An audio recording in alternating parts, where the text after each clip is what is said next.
지난 수요일 날 이제 설교를 듣는 방법이 어떻는가 그 얘기 드렸었습니다. 그래서 이제 올 이제 주일 날은 처음 돌아오기 때문에 오늘까지만 그 말씀을 드리려고 합니다. 여러분, 설교는 귀로 듣는 게 아니다, 그런 얘기 말씀드렸어요. 왜냐하면 귀로 들으면 귀로 다 나가거든요. 설교는 귀로 듣는 것이 아니라 이 영으로 들어야 되는데, 영으로 듣는 가장 좋은 방법은 뭐냐면 눈으로 듣는 겁니다. 그래서 이 설교자의 이 영혼 가운데 담겨져 있는 예수 그리스도의 은혜가 어디로 나가냐면 입으로 나가는 게 아니라 눈으로 나가거든요. 그래서 여러분들이 그 은혜를 누리려면 저와 눈을 마주치셔야 돼요. 그래서 이 눈으로 설교를 들어 여러분 눈으로 예수님의 은혜가 전해질 때 마음속에 담겨지게 되면 반드시 감동이 일어납니다. 그럴 때 놓치지 말고 아멘이라는 이 선언을 통해서 이 은혜가 내 것이 되길 바랍니다, 그대로 이루어지길 바랍니다, 이 선언을 할 때 그 은혜가 내 영혼에 딱 묶여져서 내가 믿음으로 아름답게 살아갈 수 있는 힘을 얻게 되거든요. 그래서 항상 여러분 잊지 말아야 될 거는 설교는 눈으로 들으셔야 한다는 것입니다. 그래서 물론 이렇게 고개를 숙이고 열심히 설교 노트를 하실 때도 있고, 여러분들이 또 나름 깊은 감동 속에서 묵상을 하실 때도 있는데, 그것보다 그거는 집에 가셔 하셔도 되고, 또 쓰더라도 항상 놓치지 말아야 될 건 저와 이 눈을 마주치는 겁니다. 그래서 여기서 하나님의 은혜가 전달되거든요. 왜 그러냐면 얼굴은 마음의 창입니다. 내 마음이 어떤지 알 수 있는 게 얼굴이거든요. 그런데 이 영은 이 창이 눈입니다. 그래서 눈으로 전해진다, 아멘으로 묶을 수 있다, 그 얘기를 잘 기억하시고, 오늘 예수님이 이 요한복음 또 2장 12절부터 22절을 통해서 우리에게 주시고자 하는 은혜와 또 우리 안에 베푸시고자 하는 하나님의 놀라운 역사들이 이 눈을 통해 들어온 은혜를 아멘함으로 말미암아 다 여러분 것이 되셔서 이 척박한 시대 가운데 늘 주의 은혜로 이기며 살아가는 여러분 되시길 축원합니다. 아멘. 여러분, 지난주에 예수님이 요한복음 2장에서 이 첫 표적을 행하셨다, 그 얘기를 했거든요. 여러분, 표적하고 기적하고 뭐가 다른가 분명히 말씀드렸거든요. 그죠? 기적은 뭐냐면 우리가 일반적으로 이 행해지는 법칙대로 이루어진 것이 아니고 이 일반 법칙을 초월해서 하나님이 일으키신 역사를 기적이라고 부릅니다. 예를 들어서 사람이 치료할 수 없는 질병에 걸린 사람이 있어요. 그런데 하나님께서 그를 불쌍히 여겨주셔서 기도하는 가운데 그를 깨끗하게 낫게 해주시는 역사가 엄청나게 많거든요. 지금 이 순간에도 그런 역사들은 끊임없이 일어나고 있습니다.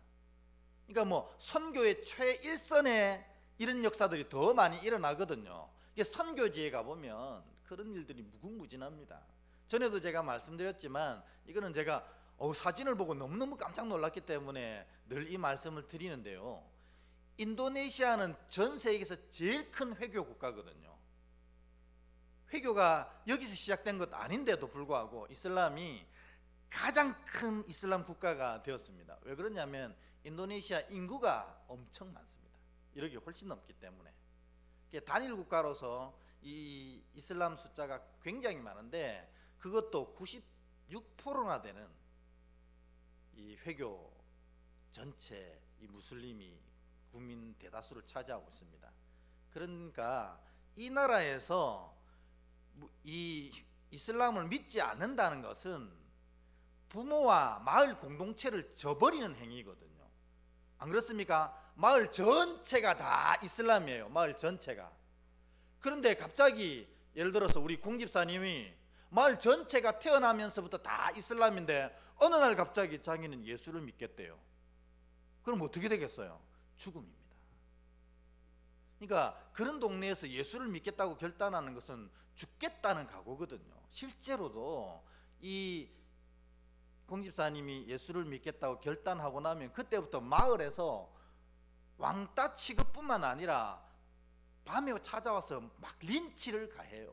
집에 불을 지른다든지 또 밤에 뒤에 가서 막 폭행을 한다든지 막 엄청난 린치를 당하거든요. 그래서 내가 예수를 믿겠다고 결단한 그 순간 그 마을에서 살기는 너무나 힘들게 됩니다. 그래서 이 마을을 떠나는데 다른 마을도 역시 무슬림이거든요. 이슬람. 그러니까 그 마을에서도 사실은 예수를 믿는다고 고백하며 살기가 너무 힘듭니다.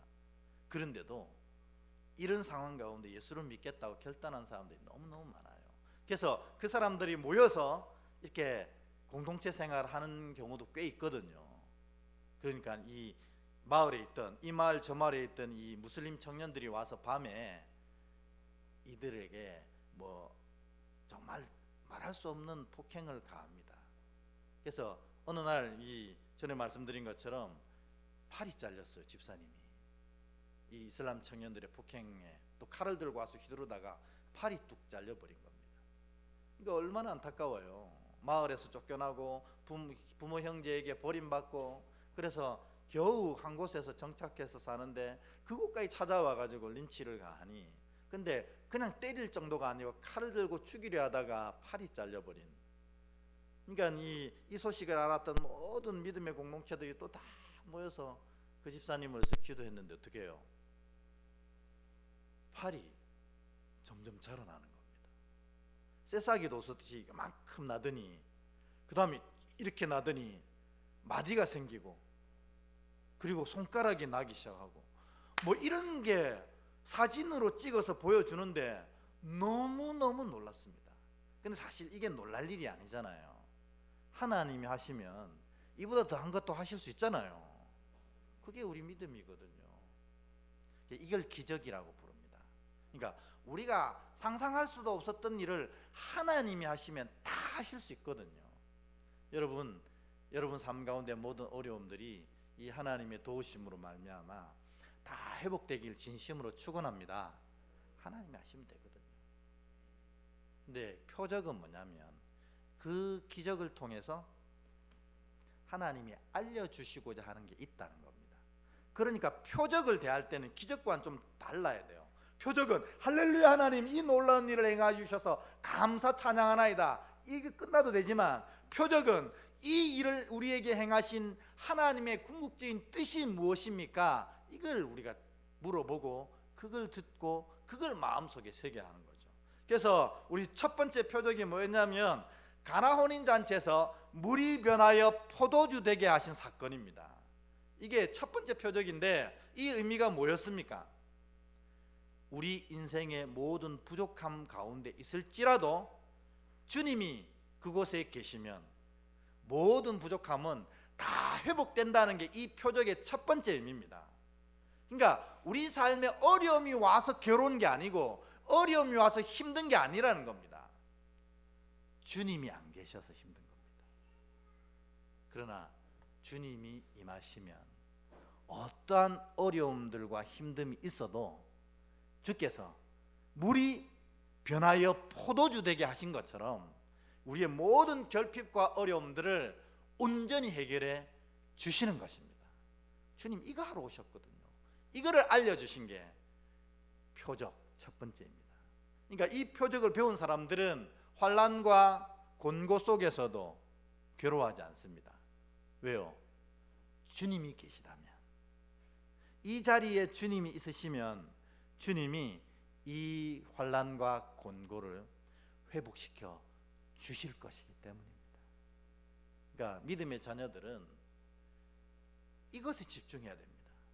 물이 포도주가 떨어진 곳에 집중하는 것이 아니고 이곳에 예수께서 계신지 안 계신지 이것에 집중해야 돼요. 안 계시면 어떻게 해요? 예수님을 초대해야 되는 겁니다. 주님 이 자리에 오셔서 이 어려움과 아픔을 회복시켜 주십시오. 그러면 주님 틀림없이 찾아와 주셔서 이 모든 환난과 공고를 이기게 하실 줄 믿습니다. 이게 물이 변하여 포도주 된 사건의 첫 번째 비밀입니다. 표적. 두 번째 의미는 뭐냐면 예수님이 물 항아리에 물을 가득 채우라 하십니다. 그리고 이것이 극상품의 포도주로 바뀌게 하셔서 사람들에게 마시우게 하셨습니다. 이건 무슨 의미냐면 이 예수 그리스도의 포도주, 예수님께서 십자가에서 흘리신 피를 모든 백성이 마시고 그들이 구원받게 하겠다 하시는 겁니다. 그러니까 사실은 이 물이 부연하여 포도주 된다는 것은 내가 이 모든 백성들에게 내 포도주를 먹임으로 말미암아 이들이 영원한 구원을 누리는 백성 되게 하시겠다는 첫 번째 선언이라는 것입니다. 여러분, 이 보혈을 여러분 마시기 바랍니다. 이걸 마시면 우리가 영원한 하나님 나라 백성으로 바뀌어지게 되는 것입니다. 포도주 마신다는 게 뭡니까? 예수 그리스도께서 십자가에서 날 위하여 피 흘리고 돌아가셔서 뇌 죄를 사하시고 나로 천국의 백성이 되게 하셨다는 사실을 믿는 것, 이게 포도주 마시는 겁니다. 오늘 여러분 이 믿음으로 포도주 다 마시셔서 여러분 안에 구원의 놀라운 이 인치심이 탁 자리하시길 주의 이름으로 축원합니다. 이게 바로 첫 번째 이 물이 변하여 포도주 된 사건의 표적입니다. 오늘은 두 번째 표적이 등장합니다. 그게 뭐냐면 성전을 깨끗게 하신 사건. 이걸 통해서 주님이 두 번째 표적을 알려주시는 겁니다. 그래서 굉장히 중요한 표적, 여러분 잘 들으시면 좋겠어요. 이제 12절부터 16절까지 우리 한번 다시 읽어보도록 하겠습니다. 12절부터 16절 저와 여러분이 한 절씩 교독하고 마지막 16절은 같이 읽겠습니다. 12절부터 제가 읽겠습니다. 그 후에 예수께서 그 어머니와 형제들과 제자들과 함께 가버나움으로 내려가셨으나 거기에 여러 날 계시지는 아니하시니라.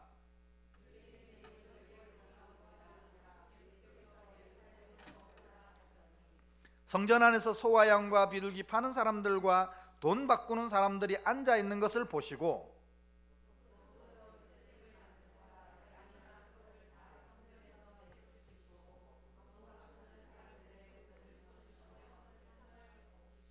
같이 읽겠습니다. 비둘기 파는 사람들에게 이르시되 이것을 여기서 가져가라. 내 아버지 집으로 장사하는 집을 만들지 마라 하시니 아멘. 오늘 첫 표적 이후에 예수님이 가버나움에 계시다가 이제 예루살렘으로 올라가십니다. 근데 유대인들은 이 예루살렘을 향해 표현할 때는 항상 독특한 표현을 합니다. 뭐냐면 올라간다고 표현을 해요. 물론 예루살렘이 있는 건 이 시온산에 있기 때문에 약간 높긴 높아요. 그런데 다른 데 갈 때는 그냥 우리가 가버나움으로 간다 그러지 올라간다고 하지 않거든요. 근데 꼭 예루살렘을 향해서는 올라간다 이렇게 표현합니다. 그리고 예루살렘에서 자기 집으로 갈 때는 또 내려간다 이런 표현을 씁니다. 그만큼 이 유대인들 마음 중심에는 이 예루살렘 하나님의 성전이 있는 이곳을 굉장히 사모하고 굉장히 거룩히 여기고 경외함을 가지고 늘 예루살렘을 바라보는 이스라엘의 고백이라는 겁니다. 그래서 항상 이 예루살렘은 올라간다 내려온다 이렇게 표현합니다. 여러분 우리 오늘날 우리도 마찬가지입니다. 우리가 이 인생을 살아감에 있어서 정말 중요한 것들이 있는데 뭐냐면 이 성전 중심의 삶이 여러분 아직까지도 유효하고 중요합니다. 왜냐하면 오히려 이 시대를 살아갈수록 사람들이 모이기를 피하고 믿음의 농도가 점점 옅어지는 상황 가운데 있거든요. 이럴 때 이 우리의 믿음을 붙잡아 줄 수 있는 것은 이 성전 중심에서의 삶이라는 겁니다. 그래서 여러분 사실은 이 믿음의 자녀들이 집을 정할 때에도 이런 것들을 굉장히 고려하고 정하셔야 돼요. 뭐냐면 내가 지나가는 통로 가운데 성전이 있어야 됩니다. 그래야 지나가면서 쉽게 성전에 들를 수 있거든요. 그래서 학교 가는 길에 주의 교회를 지나면서 잠깐 들러서 기도하고 가고 또 학교 마치고 오면서 또 성전에 들러서 잠깐 기도하고 집으로 가고 예전엔 다 그랬습니다. 그리고 또 직장 갈 때도 다 사람들 이 성전을 거치면서 가게 이 집을 구해 놓기 때문에 이 성전에 가서 기도하고 오늘 하루를 지켜주십시오. 출근하고 돌아와서 오늘 하루를 지키신 하나님 은혜 감사합니다 하고 또 집에 가고, 이런 성전 중심의 거룩한 삶을 우리 오늘날 성도들이 많이 잃어버렸어요. 그러니까 일주일에 성전에 들르는 시간이 그렇게 많지 않다는 것입니다. 그러니 이와 비례해서 우리의 믿음의 농도가 점점 옅어져 가는 것을 보게 됩니다. 여러분, 물론 이 아주 좋은 아파트, 아주 좋은 환경 속에 이사지를 정하는 건 너무 중요하지만, 이사지를 정할 때 영적인 이유를 가지고 이사지 정하는 것도 여러분 빼뜨리면 안 됩니다. 그래서 내 신앙을 제일 잘할 수 있는 집을 택하셔야 됩니다. 그래서 사실은 이 성전 가까운 곳에 집을 구하는 것이 제일 좋습니다. 제가 알고 있는 이 부산 서부교회라는 데가, 제가 어릴 때 첫 전도사를 나갔을 때 부산에서 제일 오래된 교회를 제가 첫 전도사로 갔거든요. 부산의 아버지 교회라고 하는데, 근데 그 맞은편에 서부교회라는 게 있었어요. 근데 그때 당시에 서부교회가 얼마나 폭발적으로 성장하는지 몰랐어요. 엄청 성장했습니다. 특별히 교회 학교는요, 제가 정확한 숫자를 지금 기억 못하는데 한 부서가, 그러니까 아동부면 아동부, 유치부면 유치부, 이 한 부서가 거의 1000명 가까이 됐어요. 교회 학교가. 그러니까 아침 되면 교회 앞에가 난리가 나요. 왜냐하면 선생님들이 이 차를 가지고 아이들을 아침에 뺑 돌면서 다 자기만 애들을 태워와요. 그래가지고 탁 이렇게 이 아이들 교회 학교로 데려 보내고 나서 또 나갑니다. 왜냐하면 한 차로 안 되거든요. 그러니까 한 3번은 왔다 갔다 애들 다 모으는 겁니다. 그러니까 1시간 전부터 애들 다 모아가지고 예배 드리고 밥 먹이고 다시 돌려보내고 하는, 아침 되면 정신없어요. 그런데 어른들도 마찬가지입니다. 이 그 서부교회가 있는 이 지역은 사실 단층짜리 주택이 있는 주택존이었거든요.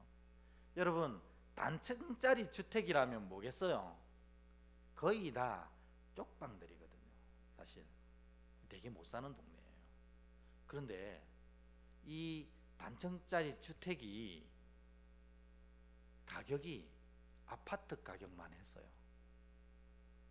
왜 그럴까요? 비기만 하면 성도들이 바로 이사 오거든요. 비기만 하면. 그래서 제가 물었어요. 왜 이렇게 교회 주변으로 성도들이 다 이사 옵니까? 했더니 새벽기도 참석하려고 그런다 하더라고요.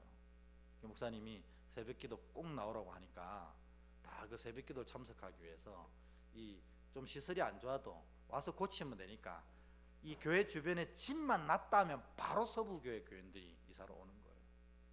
그래서 역시 믿음을 지키는 것이 저런 거구나 하는데, 오늘 여러분, 이 성전 중심의 삶이 오늘날에도 여전히 우리 믿음을 새롭게 하는 힘이 됩니다. 그러니까 오며 가며 여러분 꼭 성전 들러서 기도하시고 또 새로운 힘도 얻고 가시고 그렇게 하셨으면 좋겠고, 향후에 이사 계획이 있으시면 다 세양천고로 이사 오십시오. 그게 좋습니다. 가까울수록 믿음이 더 가까워집니다. 정 안 되면 아데라움도 괜찮습니다. 웰가도 괜찮고 주택도 괜찮고 교회 가까이로 오시는 게 제일 좋습니다.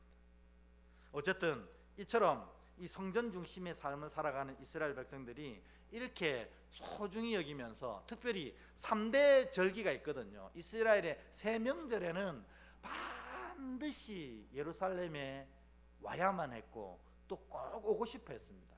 오늘 뭐냐면 6월절, 이 가장 중요한 절기인 이 6월절이 되어서 이스라엘 백성들이 이 예루살렘으로 모이는데, 예수님도 6월절을 지키기 위해 예루살렘으로 오셨습니다. 그런데 예수님이 보신 게 뭐냐면, 성전에 딱 들어가 보니까 성전 안에 이 소와 양과 비둘기를 파는 사람들과 돈 바꾸는 사람들이 딱 앉아 있는 것입니다. 여러분, 이 사람들이 왜 여기 앉아 있을까요? 그 당시에는 예배가 아니고 제사였잖아요. 그러니까 반드시 희생 제물이 필요했어요. 하나님께 나아가려면. 왜냐하면 내가 죄를 가지고 하나님께 나아가면 하나님의 영광이 우리를 불살라 없앤다고 생각했거든요. 죄인들은 하나님 못 만납니다. 그래서 죄 가운데 하나님 만나면 이스라엘 백성들이 납작하게 엎드려서 뭐라고 고백하냐면, 화로다, 내가 이제 죽게 되었다, 죄인으로서 하나님의 얼굴을 배웠으니 내가 이제 죽게 되었다 고백합니다. 그만큼 이스라엘 백성들은 죄를 가지고 하나님께 나아가는 걸 굉장히 두려워했거든요. 그런데 하나님께 나아가는 명절에는 이 죄를 이 제물에게 전가시키고 이 제물을 죽임으로 말미암아 내 죄를 일시적으로 사함받고 주님 앞에 나아가는 행위를 했습니다. 그러니까 이 제물은 굉장히 중요합니다. 왜냐하면 주님 만나는 유일한 수단이기 때문에. 그런데 이거를 집에서 멀리서, 그 당시에 뭐 특별한 교통수단이 있습니까? 다 걸어왔는데, 우리 여기 교회가 삼산동에 있는데 교인들이 예를 들면 울주에 계신다 칩시다. 그럼 울주에서 걸어오는 거예요. 근데 하나님께 드릴 양을 끄집고 올라가다 보면 이 거리가, 걸어오는 거리는 만만치 않거든요. 차 타도 40분인데 그러면 아무리 못해도 한 뭐 몇 시간 걸리지 않겠습니까? 이 끄집고 오는데 이 양이 예를 들어 잘못해서 발바닥에 흠집이 난다든지 너무 오다가 더러워진다든지 이러면 이 제물을 검사하는 이 제사장이 보고 이건 하나님 드리기 합당치 않다 이렇게 하면 이걸 못 드리거든요. 그러면 어떻게 해요? 급하게 아주 괜찮은 제물을 사야 됩니다. 그러니까 오늘 소와 양과 비둘기를 파는 사람들은 그 일을 하는 사람들이었어요. 그리고 돈 바꾸는 사람들은 뭐냐면, 당시에 이 유대인들이 누구의 지배를 받고 있었어요? 로마의 지배를 받고 있었잖아요. 그러니까 통용되는 화표가 어느 나라 돈일까요? 로마 돈이거든요.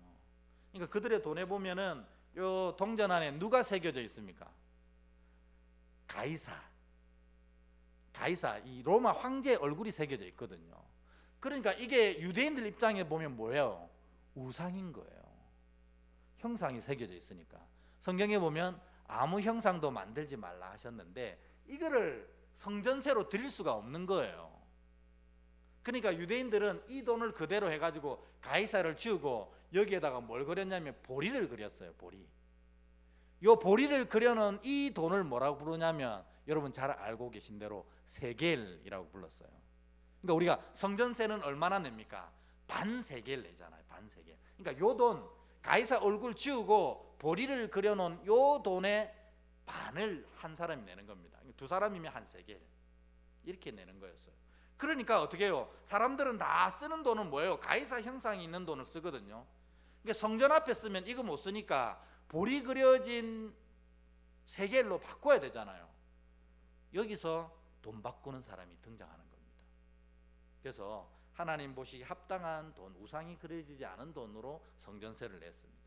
그런데 여러분, 이게 꼭 필요한 거잖아요. 그 멀리서, 우리 뭐 울주 같으면 걸어온다지만 저기 부산에 있는 성도들은 어떻게 해요? 그러니까 그냥 짐승을 가지고 오지 않고 몸만 오거든요. 그래서 성전 앞에서 사는 거예요. 그러니까 둘 다 꼭 필요한데 왜 예수님은 이들을 보고 흥분하셔가지고 노끈을 채찍으로 만들어서 다 뒤집으셨을까요? 그 이유가 14절에 나옵니다.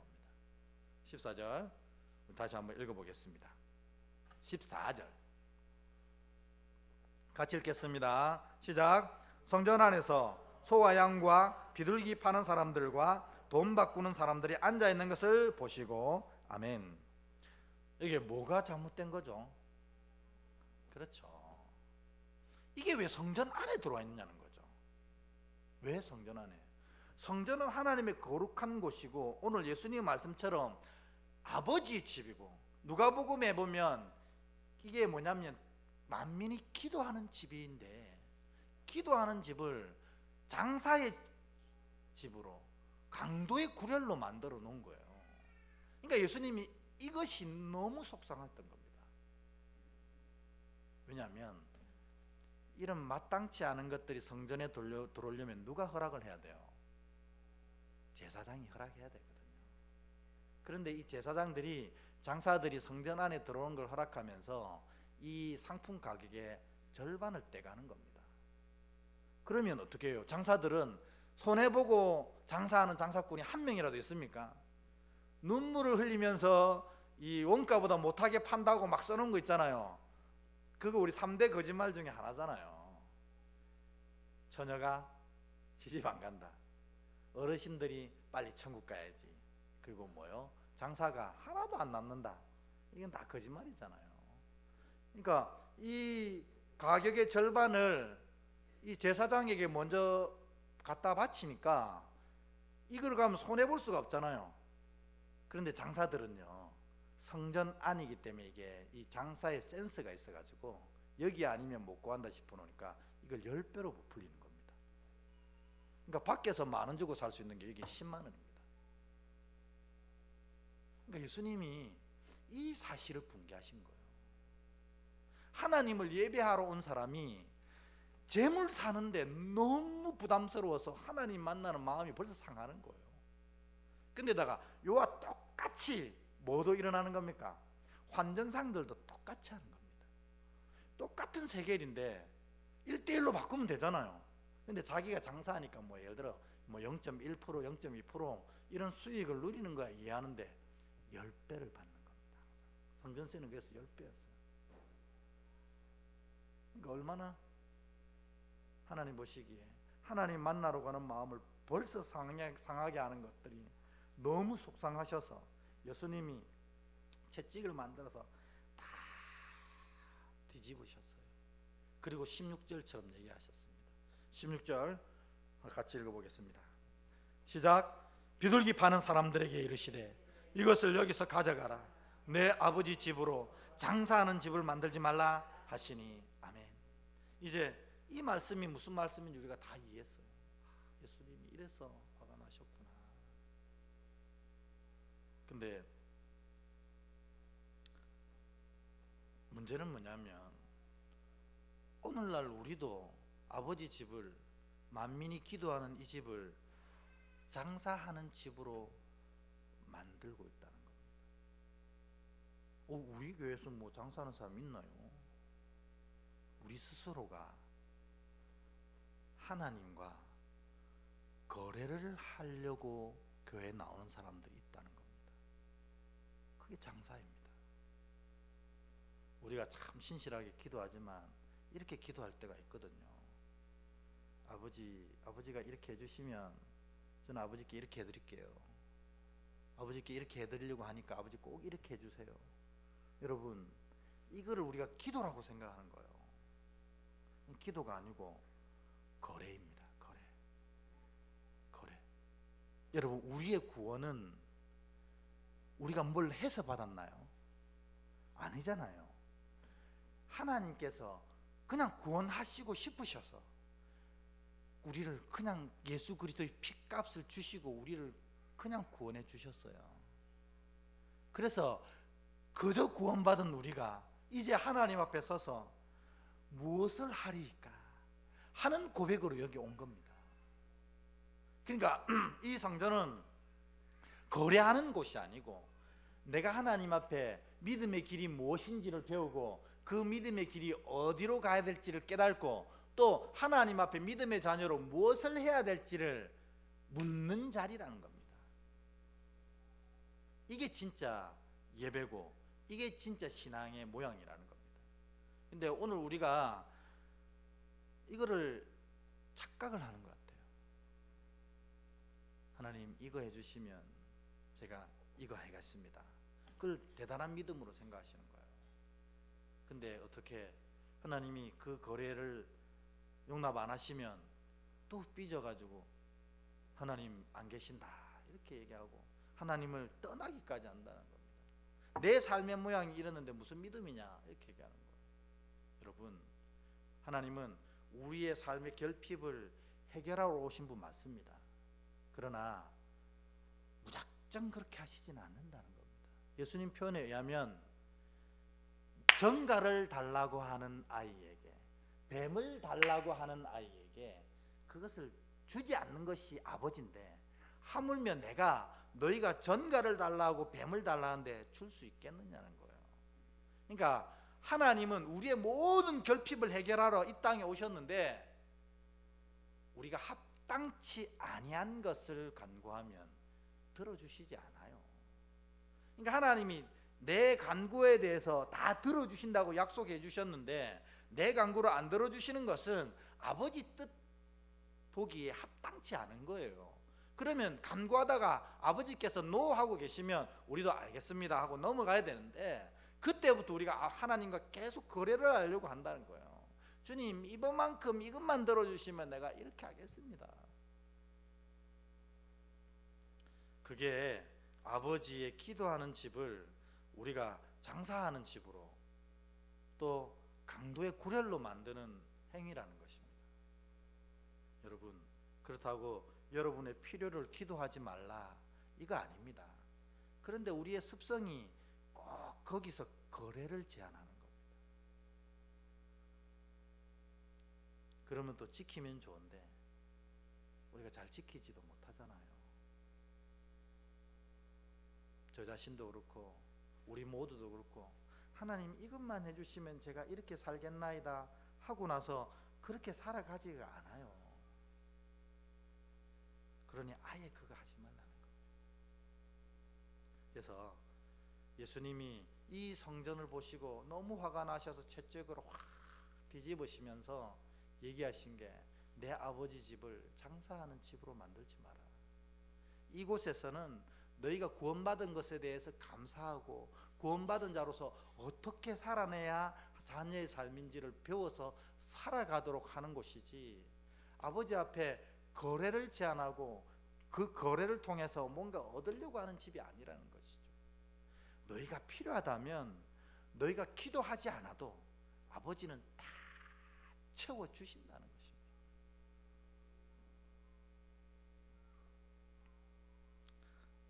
이 하나님을 여러분 기억하셔서 혹시 내 안에 이런 어리석음이 있거든 이 시간 여러분 기도하시는 시간에 하나님께 용서 구하시고 이제는 하나님 장사하는 집으로 만들지 않는 자 되게 하옵소서.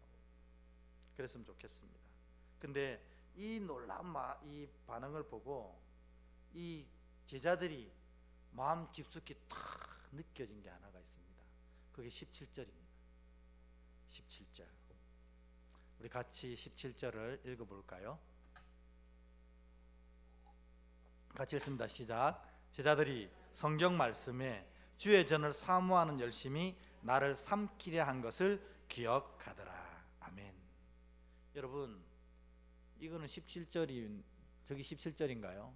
아니 저거는 마가복음 17절이고 그 다음을 넘겨야 됩니다. 한 칸만 더. 네, 그겁니다. 그러니까 이게 이 말씀에서 제자들이 예수님이 성전을 이렇게 깨끗게 하시는 사건을 보고 제자들이 뭐였냐면 기억하더라는 겁니다. 뭘 기억했습니까? 주의 전을 사모하는 열심히 나를 삼키리라 하는 그 성경의 말씀이 기억난 거예요. 그래서 예수님이 저렇게 하시는 것이 하나님이 약속하셨고 예정하셨던 것이라는 걸 알게 되는 거죠. 여러분 이게 성령의 역사요 은혜라는 겁니다. 성령은 우리와 늘 함께 하시면서 하시는 말씀이 뭐냐면 우리 안에 있는 그 하나님의 말씀을 기억나게 하셔서 그 말씀을 살도록 그 말씀을 지켜내도록 그래서 그 말씀이 주는 은혜를 누리도록 하시는 게 성령의 역사라는 것입니다. 그러니까 여러분 성령의 역사가 너무나 많지만 은사도 주시고 기적도 베푸시고 하지만 성령의 가장 중요한 은사는 뭐냐면 오늘 이 말씀처럼 내 안에 내가 기억하고 묵상했던 그 말씀들을 기억나게 하신다는 겁니다. 기억나게 하시면 뭐 하는데요? 그 말씀대로 살아내고 그 말씀대로 이기게 해 주시는 것입니다.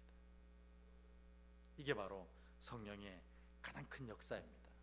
근데 문제가 뭐냐면 오늘날 교인들의 가장 큰 약점이 뭔가요? 기억날 말씀이 별로 없는 거예요. 사실 이 이스라엘 백성들은 태어나면서부터 모세오경을 외웠어요. 줄줄줄. 그냥 다른 성경 교육이 아니고 말씀을 다 암송하도록 했습니다. 그러니까 어릴 때부터 암송해 놓으니까 이 모세오경 창세기부터 창출, 레민, 신명기까지 이 5권은 그냥 외웠습니다. 그러니까 이들이 접하는 모든 말씀도 다 외우려고 애를 썼어요.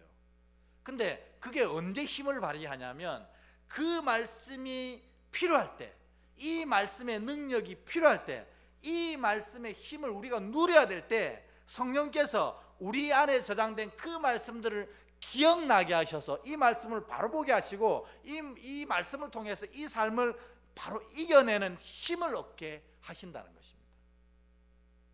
그러니 여러분, 성경 열심히 읽는 것이 믿음 삶에서 얼마나 중요하냐는 거예요. 기억나게 하시려고 해도 기억날 게 없으면 어떡해요? 성령은 기억나게 하시는 영입니다. 그러니까 오늘부터 열심히 여러분 말씀 읽으셔서 여러분 삶의 어려움 가운데 기도할 때 이렇게 기도하십시오. 주여, 이 어려움을 이길 수 있는 말씀을 내게 허락하여 주시옵소서. 아니, 더 정확하게는 기억나게 하옵소서. 그러면 내가 품고 있던 말씀 중에 이 상황을 이길 수 있는 말씀이 딱 기억날 때 말씀은 힘이 있고 운동력이 있어 모든 것을 이기게 하신다니까요.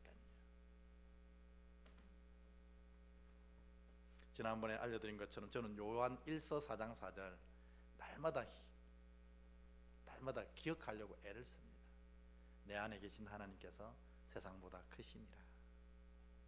여러분도 이 기억나게 하시는 말씀이 늘 떠올라서 이 말씀의 힘으로 세상을 이겨내는 참 복된 믿음의 자녀 되시길 주의 이름으로 축원합니다. 기억나게 하시는 말씀이 시편 69편 8절에서 9절이었습니다. 제가 읽어볼게요. 내가 나의 형제에게 객이 되고 나의 어머니의 자녀에게는 낯선 사람이 되었나이다. 주의 집을 위하여 열성이 나를 삼키고 주를 비방하는 비방이 내게 미쳤나이다. 이 말씀 예수 그리스도를 향한 이 예언의 말씀이었는데 앞에서 행하시는 예수님을 보고 이 예언이 이루어지고 있구나 하는 생각을 한 거죠. 그러니까 이 제자들이 믿음이 더욱더 굳건해지는 것입니다.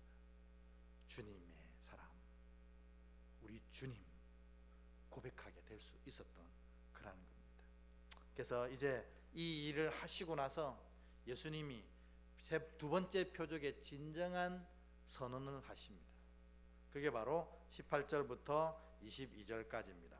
18절부터 22절까지 저와 여러분이 한 절씩 교독하도록 하겠습니다. 제가 먼저 읽습니다. 이에 유대인들이 대답하여 예수께 말하기를 내가 이런 일을 행하니 무슨 표적을 우리에게 보이겠느냐?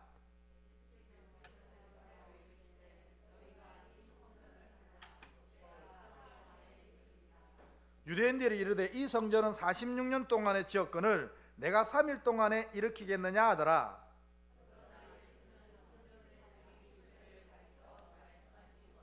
함께합니다. 죽은 자 가운데서 살아나신 후에야 제자들이 이 말씀하신 것을 깨닫고 성경과 예수께서 하신 말씀을 믿었더라. 아멘. 예수님이 성전을 깨끗게 하시고도 이 성전이 바른 기능을 행하지 못한다는 걸 아셨어요. 우리 다음 주일날에 나눌 말씀도 이 부분의 얘기거든요. 바른 믿음이 행해지지 않고 있는 것들에 대해서 예수님이 하신 말씀인데 여러분 그거는 다음 주에 얘기하기로 하고 이 예수님이 이 성전의 기능이 예수님이 이렇게 정화하셨는데도 불구하고 제대로 행해지지 못한다는 걸 아셨어요. 그 성전의 제1기능이 뭐였어요? 하나님을 성도들이 만나서 기도하는 것, 이거였는데 이게 제대로 안 해질 거란 걸 아시고 친히 내가 성전 되어 주겠다 이렇게 얘기하십니다. 그게 21절 아닙니까? 21절 제가 다시 읽겠습니다. 그러나 예수는 성전된 자기 육체를 가리켜 말씀하신 것이라. 아멘. 그러니까 예수님의 두 번째 성전 정화 사건의 표적, 예수님이 말씀하시고자 하는 건 뭐냐면 이제부터 너희가 하나님을 만날 때 이 예루살렘 성전에서 하나님을 만나는 게 아니다. 이제부터 하나님을 만나려면 누구 안에 와야 하나님을 만난다고요?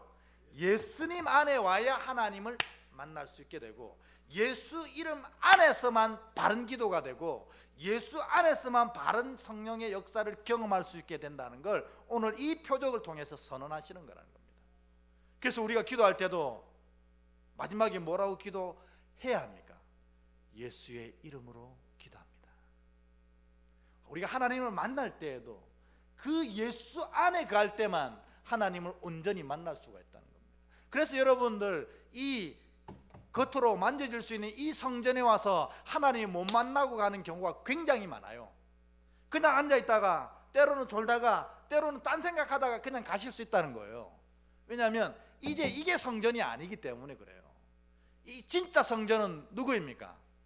예수님입니다. 우리가 이 자리에서 예수님 안에 싹 들어가게 되면 하나님을 만나게 되고 바른 기도가 이루어지게 된다는 것입니다. 여러분 이 시간 예수님 안에 거하십니까? 그러면 주님 여러분 만나 주셔서 여러분의 모든 아픔과 슬픔 위로해 주시고 이제부터 월요일부터 살아갈 이 한 주간에 살아갈 힘을 여러분에게 반드시 주실 것입니다. 그러려고 주님 만나 주시는 거거든요. 근데 우리가 이 건물에 와 있지 오늘 예수님 얘기하신 이 참된 성전에 들어가지 않았다는 겁니다. 그러면 마지막으로 이 말씀만 드리고 마치려고 해요. 예수님 이 참된 성전이신 예수님 안에 들어가서 하나님 만나고 놀라운 은혜를 누린다는 것의 의미가 뭐냐는 거죠. 예수님 분명히 얘기하셨고 저도 몇 번을 얘기했습니다. 예수님 안에 거한다는 것은 내 무엇이 너희 안에 거한다는 거예요. 내 말이 너희 안에 거하면 너희가 내 안에 있는 것이다. 이렇게 얘기하는 거예요. 그래서 여러분 이 주일날 우리가 진짜 집중해야 될 게 뭐냐면 하나님 말씀입니다. 예수님이 뭐라고 말씀하시는지를 듣고 내가 그 말씀 가운데 거하기를 원하면 그 순간 성전에 입성한 것이 되고 그 순간 하나님을 만나게 되고 그 순간 하나님이 이 말씀을 통해서 우리에게 주시고자 하는 놀라운 힘과 능력을 얻게 되는 것이라는 겁니다. 그러니 여러분 내 말이 너희 안에 거하면 너희가 내 안에 거하는 것이다. 이 말을 잘 기억하십시오. 그럼 오늘 이 설교를 통해서 예수님이 우리에게 하신 말씀이 무엇입니까? 그거를 고백하는 게 성전에 들어가는 행위입니다. 어떤 것이 여러분 지금 마음에 남아 계십니까? 그걸 고백하는 것입니다. 오늘 여러 가지 말씀을 드렸습니다.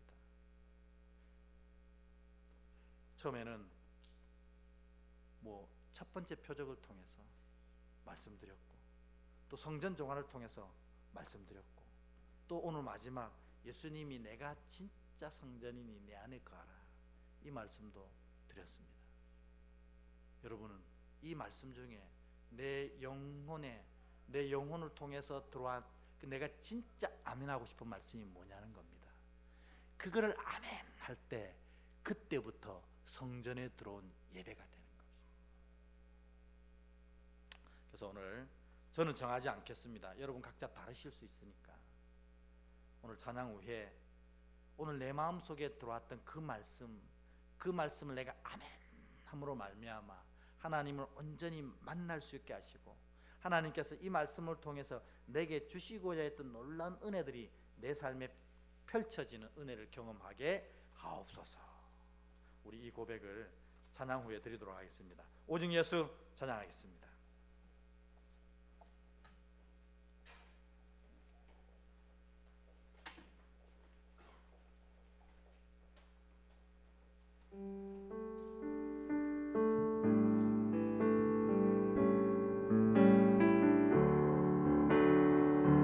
오직 예수 다른 이름은 없네. 주 이름만 우리에게 주셨네. 오직 예수 다른 이름 없네. 오 영광과 존귀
첫 번째 이적을 통해서 주님 우리의 결핍을 채워주려 오셨고, 두 번째로는 우리에게 영생 주시려고 주님의 그 거룩한 보혈을 마시게 하시려고 오셨다 하셨습니다. 아멘. 주님, 우리가 그런 자 되게 하옵소서. 오늘 또 말씀을 통해서 주님이 성전 되어 주시겠다고 오셨습니다. 주님 통해서 우리 하나님 만나게 되고, 주님 통해서 하나님의 놀라운 은혜를 누리게 됩니다. 주님 안에 거한다는 것은 주의 말씀을 지키는 것입니다. 말씀의 자녀 되게 하옵소서. 성령께서 날마다 기억나게 하시는 그 말씀으로 충만한 자 되게 하옵소서. 우리 오늘 주신 은혜를 가지고 다 함께 주님 안에 들어갈 수 있도록 통성으로 기도하겠습니다. 할렐루야. 주님 감사합니다. 주님은 우리 변하여 포도주된 삶을 통해서 우리가 정말 모든 결핍을 해결한 받는 자로 세우시길 원하셨습니다. 우리의 모든 결핍 주님이 그 자리에 계시며 다 해결한 받을 줄